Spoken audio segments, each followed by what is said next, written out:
Hey everybody, it's your pal Drew Tracy, three-time author on Amazon with a book called Demands about a fictional band in Pittsburgh, Pennsylvania that played clubs and bars owned by the Russian mob. It's got everything, a lot of curse words and stuff, but I think you dig it. If you like thrilling and suspense and dark humor, it's all there.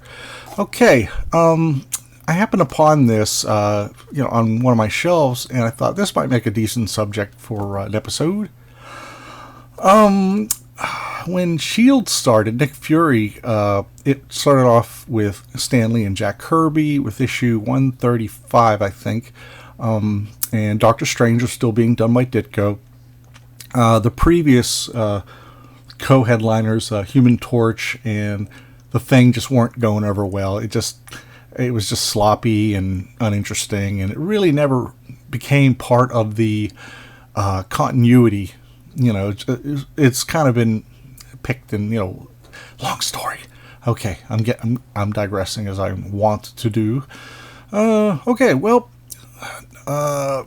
first year of Nick Fury, Agent of S.H.I.E.L.D., half of Strange Tales, it started off with pretty good with a Kirby issue, and then it was a second one inked by John Severin, which is a total trip seeing Kirby Tech inked by Severin.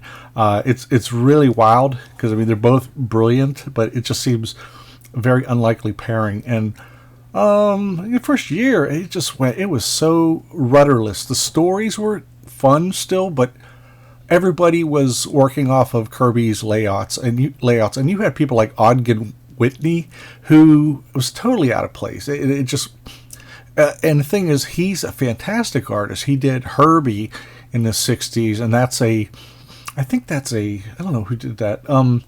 Anyway, Herbie Popnecker, who is this big round kid, and he eats lollipops all the time. Some of them have superpowers, and he defeats everybody easily. It's really fun, although his parents call him a fat little nothing because they don't know anything that he secretly does. So they're kind of assholes, really. Okay, back to this. Let me think. Yeah, around issue 150 or so, I guess that's, a year and a half, Kirby did layouts for John Buscema, and that was interesting. And Buscema worked over layouts on the Hulk as well, and he really wasn't comfortable with that. He tried something else. He tried his own thing, which was successful. And then Steranko came along, and with issue 151, I think, it was first Kirby layouts and nice finishes by Steranko.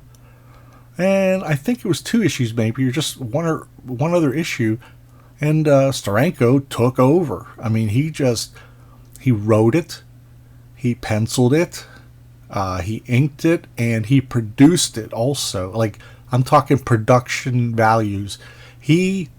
Comic Tropes, the guy Chris who's there, mentioned how modern coloring, like shiny coloring, like this, what's in here, really, it really didn't work that great for the reproduction because, it's clear, but Steranko deliberately self-colored the book to show up best on newsprint. I mean, he was, him and Neil Adams, they were just real innovators in every possible way. Okay, which, by the way, issue 1, that's not here, his previous volume, that was another innovation because the first 3 pages were silent, and it was Nick Fury breaking into some citadel or something owned by Hydra or whatever, and Stan didn't understand. He didn't want to pay Jim for the writing, and Jim stood his ground, and Stan just said, okay. And now you have people, it's commonplace now to have a quiet page. Excuse me. That's my token cough of the episode. Okay, let's check this baby out. These came out a while ago, at least 10, 15 years ago or so. Well, okay, the first issue here, a nice big long introduction by Roy, who has a fantastic memory of everything. He's the opposite of Stan and Jack. He remembers every little thing, which is good for 4 words like that. Okay, very classic S.H.I.E.L.D. cover. It's been copied and with different imagery and such, but it's just spectacular. You just also all the grays in the back. I mean, it's man. Well, this first fill-in issue is by Frank Springer, who is a good artist. He may not be ideal for superhero type stuff. I love the blades on the helicopter there. That's pretty smart. His stuff, it suffers because it's not Steranko, but he's from the, what do you call that guy? I can't remember it. The guy everybody talks about on Terry and the Pirates. Everyone's going to kill me for not remembering. But he's more that style, like Frank Robbins was. And so this is basically a it goes over the origin again, almost verbatim. And in fact, that's the Kirby from the original very first issue that Kirby did, and everybody swipes it from that angle because it's impossible to figure it out from any other angle. So what I like is the coloring. The coloring is done nice. They didn't credit the colorist back then, but it's pretty dramatic. And like I said, it's not. Basically, what happened was all these books. Oh man, lordy, look at that! And that's a stunner. That is a stunner. Anyway, what happened with Steranko is what happened also with a lot of books that were split books and then they became their own titles. Like Doctor Strange, after it got its own, Ditko left, then it was Bill Everett and then Marie Severin. I'm not sure if it's that order. And then Gene Colan and Roy Thomas did the ongoing, but it only lasted like 9 issues. I mean, even though the expansion was just kind of, it was a little too abrupt because, people have to spend twice as much for features that they like. And S.H.I.E.L.D. ended Steranko having to do a full 22-page story every month just wasn't possible. It with all the care he puts into it. And when it was 10 or 12 pages in Strange Tales, that was great. You have to excuse me. I just had a big old pizza. And it was delicious. Oh, my lordy. Well, this has been reprinted a billion times, but it's fantastic. There's just so much cool stuff going on here. All right. Okay. I got to get to the next one because I'm not covering Steranko this time. There's plenty of Steranko stuff out there to be shown. That is an epic cover. It's a very throwback to EC comics, like Wally Wood type stuff, especially with the helmet. So this is Frank Springer again, and this is an actual original story. I do love how that is. That's really nice. And what's neat is they kind of keep a continuity between pages. Now that is nothing to sneeze at. That's sweet, And like I said, I mean, Springer's no Steranko, but who is? I mean, the only guy who comes close was Paul Gulacy, who basically borrowed it wholesale and then made it his own. He grew it to his own style. Nice 2-page spread by Springer. I mean, it gives you, and the thing is, it's sideways. I don't think Marvel really did a lot of sideways stuff back then. I mean, that was, in the late 80s, early 90s with Rob Liefeld and all those. But that was just very smart. This is another panel that I love. It's just got that great layout. And, like I said, it's decent, and I do like having all the issues. Another classic cover, getting on the Dolly kick. Which he just brought all that stuff. I don't even know if anybody did Dolly on a cover or in a comical book. Okay. Oh well. Gary Frederick took over the writing, and he was kind of a hippie, which is fine. So he would incorporate psychedelic imagery that he'd probably seen on San Francisco posters for the Grateful Dead and all those fantastic acts. So I just love that. Wow. And what's funny is there's an episode or an issue that I'll show you later I first saw it in a Marvel Treasury edition, and I didn't know what a Steranko was. My first experience was a Frank Springer cover, or issue, that is. Like I said, I mean, it's not great, but the story's strong. And love that brown cover. Man, we need more brown covers and gray covers to make the foreground pop, you know. Anyway, Herb Trimpe comes in and does like really amazing work here. Trimpe's so interesting because he, you know, he can... like his stuff on Iron Man is different than his stuff on Hulk, and it's different on the Captain America issue that I showed in the last video. Okay, that's got this international flavor and all that. That was a funny thing though. But at the time though, he had started taking over the Hulk when it became a monthly, and for a long time the Hulk had these blackened eyes, and I don't know, but later on he changed it. That's another one too. That's really nice. And oh, half man, half beast, and it's fun. I mean, if you're into classic comics, it's great stuff. But I mean, if you're, you know, new and you want like the real, you know, hard, you know, if you want like a Dave Gibbons or something like that, you know, this may not be for you. So priority A1. Now that's a great cover. That's by Springer. I love the coloring. It's strong, you know, it's strong stuff. Hold on a second. Oh, I have to cover up bad images from World War II, as I mentioned a million times. You're pretty sick of me saying it, but I have to say it because every episode is someone's new episode. But, you know, the whole algorithm thing is if I show, you know, that guy with the goofy-ass mustache from World War II or even the symbols, I don't want to take that chance of having my video down. We live in very stupid times, it seems. Because I'm not promoting the fucker, you know, yeah. Oh, well, I'll show. Okay, that was quick enough.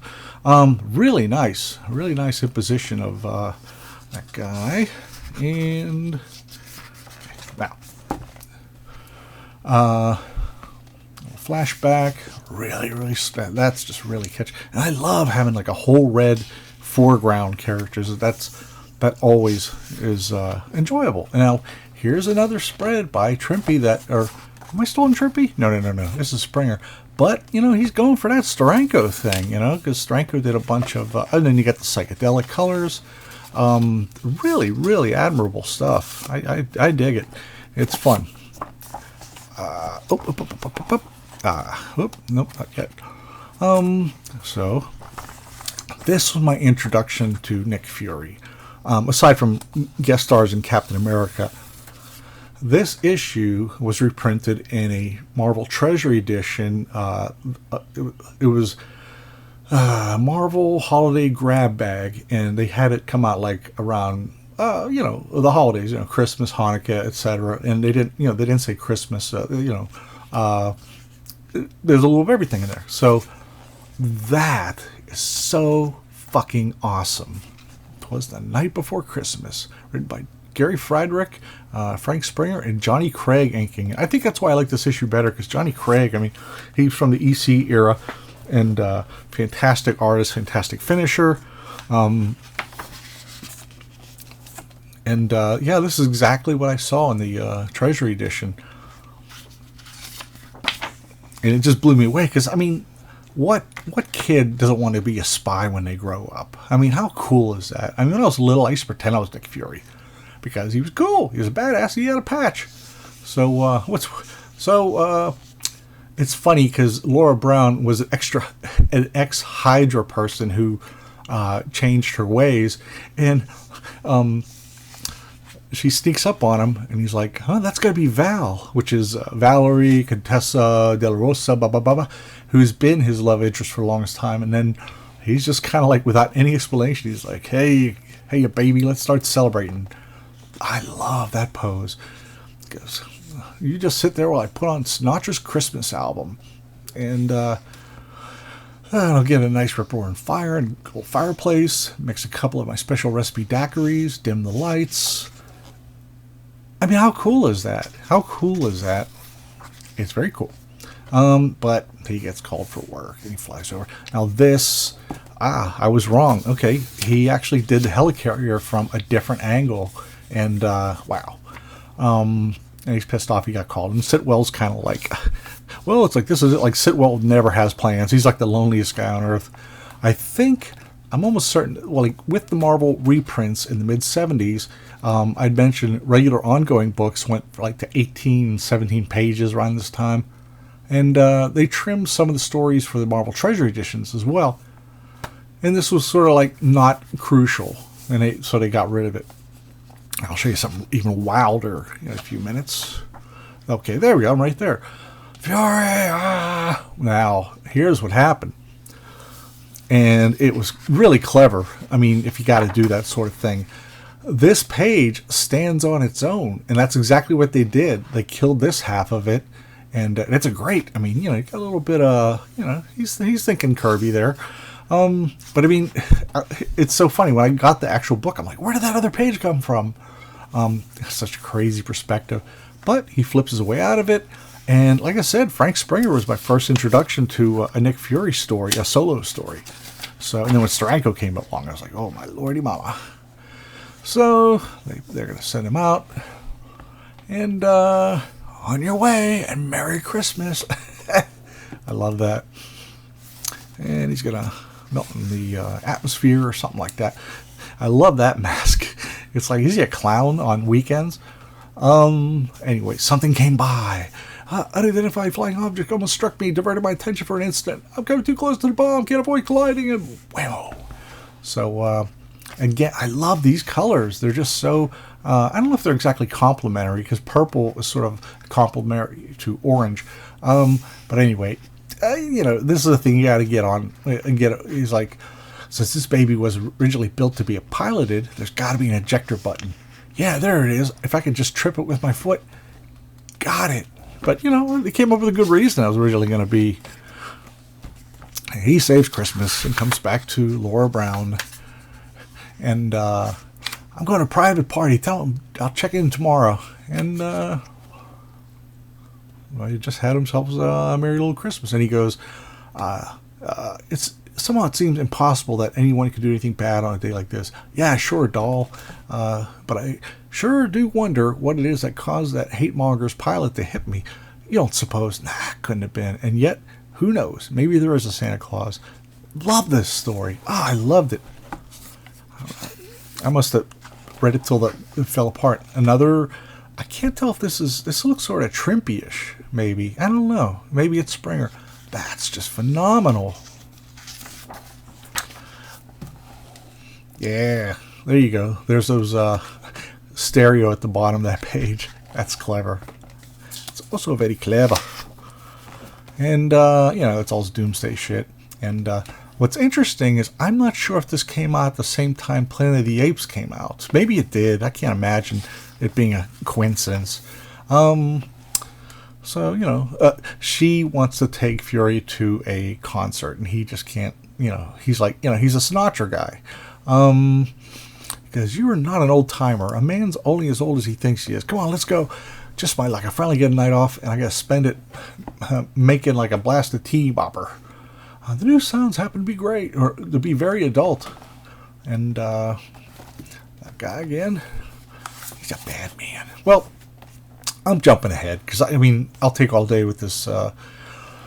And really neat stuff. I really enjoy it. And, here we go. Some real crazy shit. A very young Barry Smith, who did 2 issues of Avengers and a couple issues of Daredevil. They kind of put him all over the place. But it's so fucking wonky, but it's beautiful in that way.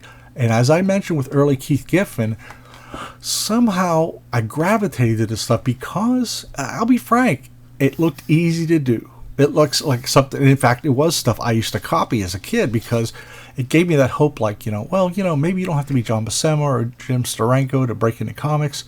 And then, like, when the 90s came along and basically everybody with a pulse got into comics, that's when I joined. It's so wacky. It's the sort, and then, he did 2 issues of X-Men that were just, I'll be honest, they were abominable. and I'm sure he would say that too, but he did a lot of this art on a park bench. He came over from England. They loved his stuff. He didn't have a place to stay. And for a while, he just drew on a park bench. And I guess he stayed with somebody at night or whatever.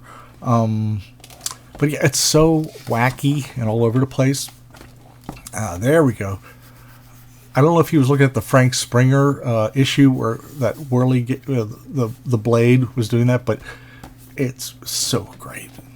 You know, chances are he came up with it himself.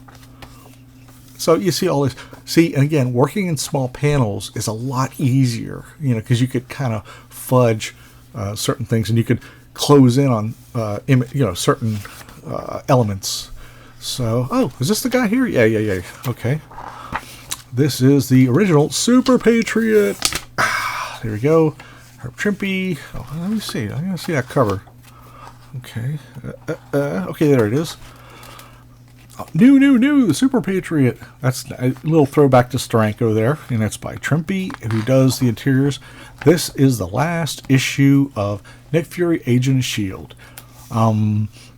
For obvious reasons, it's like all over the place. You got changing... when people got into it, it was with the promise of Steranko, and Steranko had to bail and do other stuff because he wasn't going to do a monthly. And just because it was unreasonable, he knew he would have to try and compromise a lot, in shorthand stuff. Oh, no, this is the last issue. I'm sorry. A Day in the Life. That was used a lot. I mean, anything post... it's funny, anything post Sgt. Pepper's Lonely Hearts Club Band, you find so many references to it in comics, especially Not Brand Eck. I mean, they beat the shit out of those terms, like, a little help from my friends.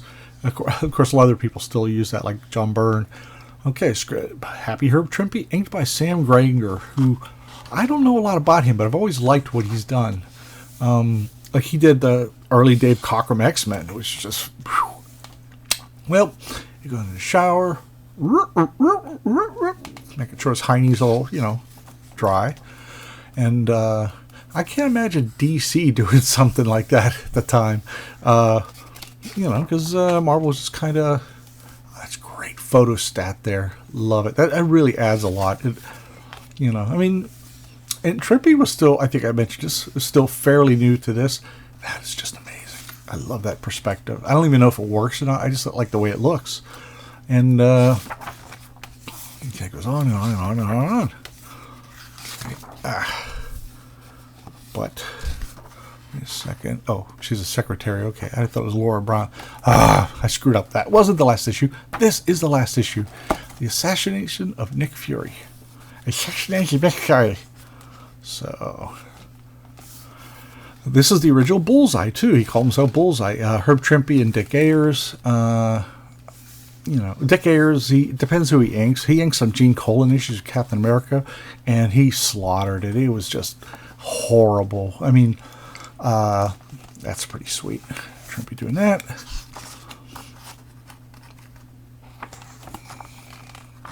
Okay.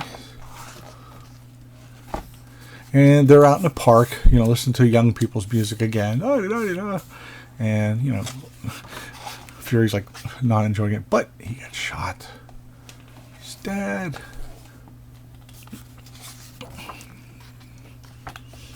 Blam.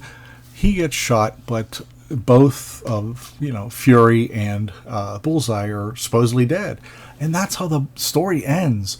Now, that's the equivalent of... the Doom Patrol, their final story where they gave themselves up to save an island or whatever. They got blown up. But and that's interesting. I don't know who came up with it first, but it doesn't matter. It's just a pretty interesting way. Well, Roy Thomas, king of continuity, he says, like, well, I'm going to wrap it up in another book. And that was pretty cool back then, is they really got tight with the continuity, especially like books that... lasted 4 issues in the 70s. It's like you'd find the finished story in a Marvel 2-in-1 or a Marvel team-up. They'd kind of clean up. And I don't know if that affected sales, but I loved it. They'd made shitty characters interesting. So some early Sal. Ugh. And I always love that they would waste that much money and materials just to make when he could be normal size there. But it's fun. It's like George Perez did it in the first issue of the Heroes Return 1998 issue, and it's fun. It's just, it's a comic book thing. It might be absurd if you saw it in real life, but well, Captain Marvel shows up. I think he just came back from a canceled book. Scorpio, there they are. The original, what do they call this? Zodiac. Okay, love that coloring. And I like the dead lines here too. And that would be a great poster. That's really sweet. I'm running long on this, but oh well. Hope you like it. Well, what happens is Zodiac punches Taurus, and it turns out a Scorpio is Nick Fury. He puts his eye patch on, and you know what? I don't know when he did that. I don't know when he did the switcheroo.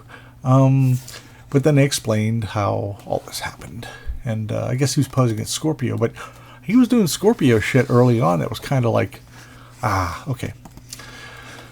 This is the one book I did on a previous episode where it was, the book that made Stan Lee furious. Not to overdo a cliche or a pun or whatever, but it's such a great issue. And this was an unused cover.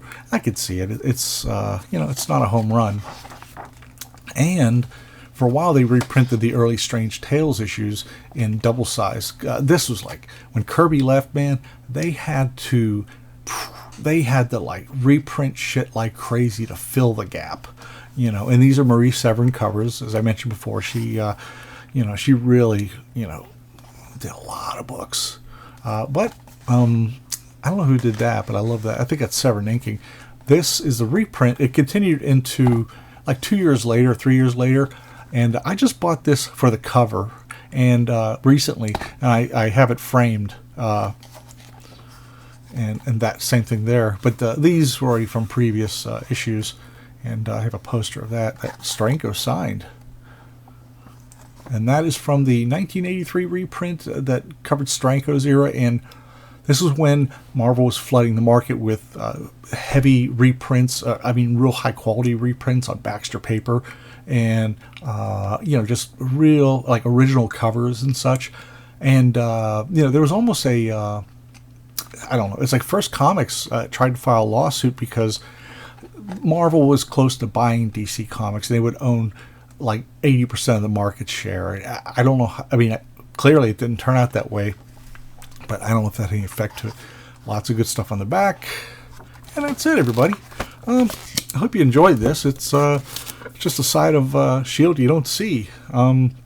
Anyway, that's about it. And thank you for watching. And tell your best friends and everybody, please. I need more subscribers. I'm almost at 200, and that would be spiffy. All right, bye.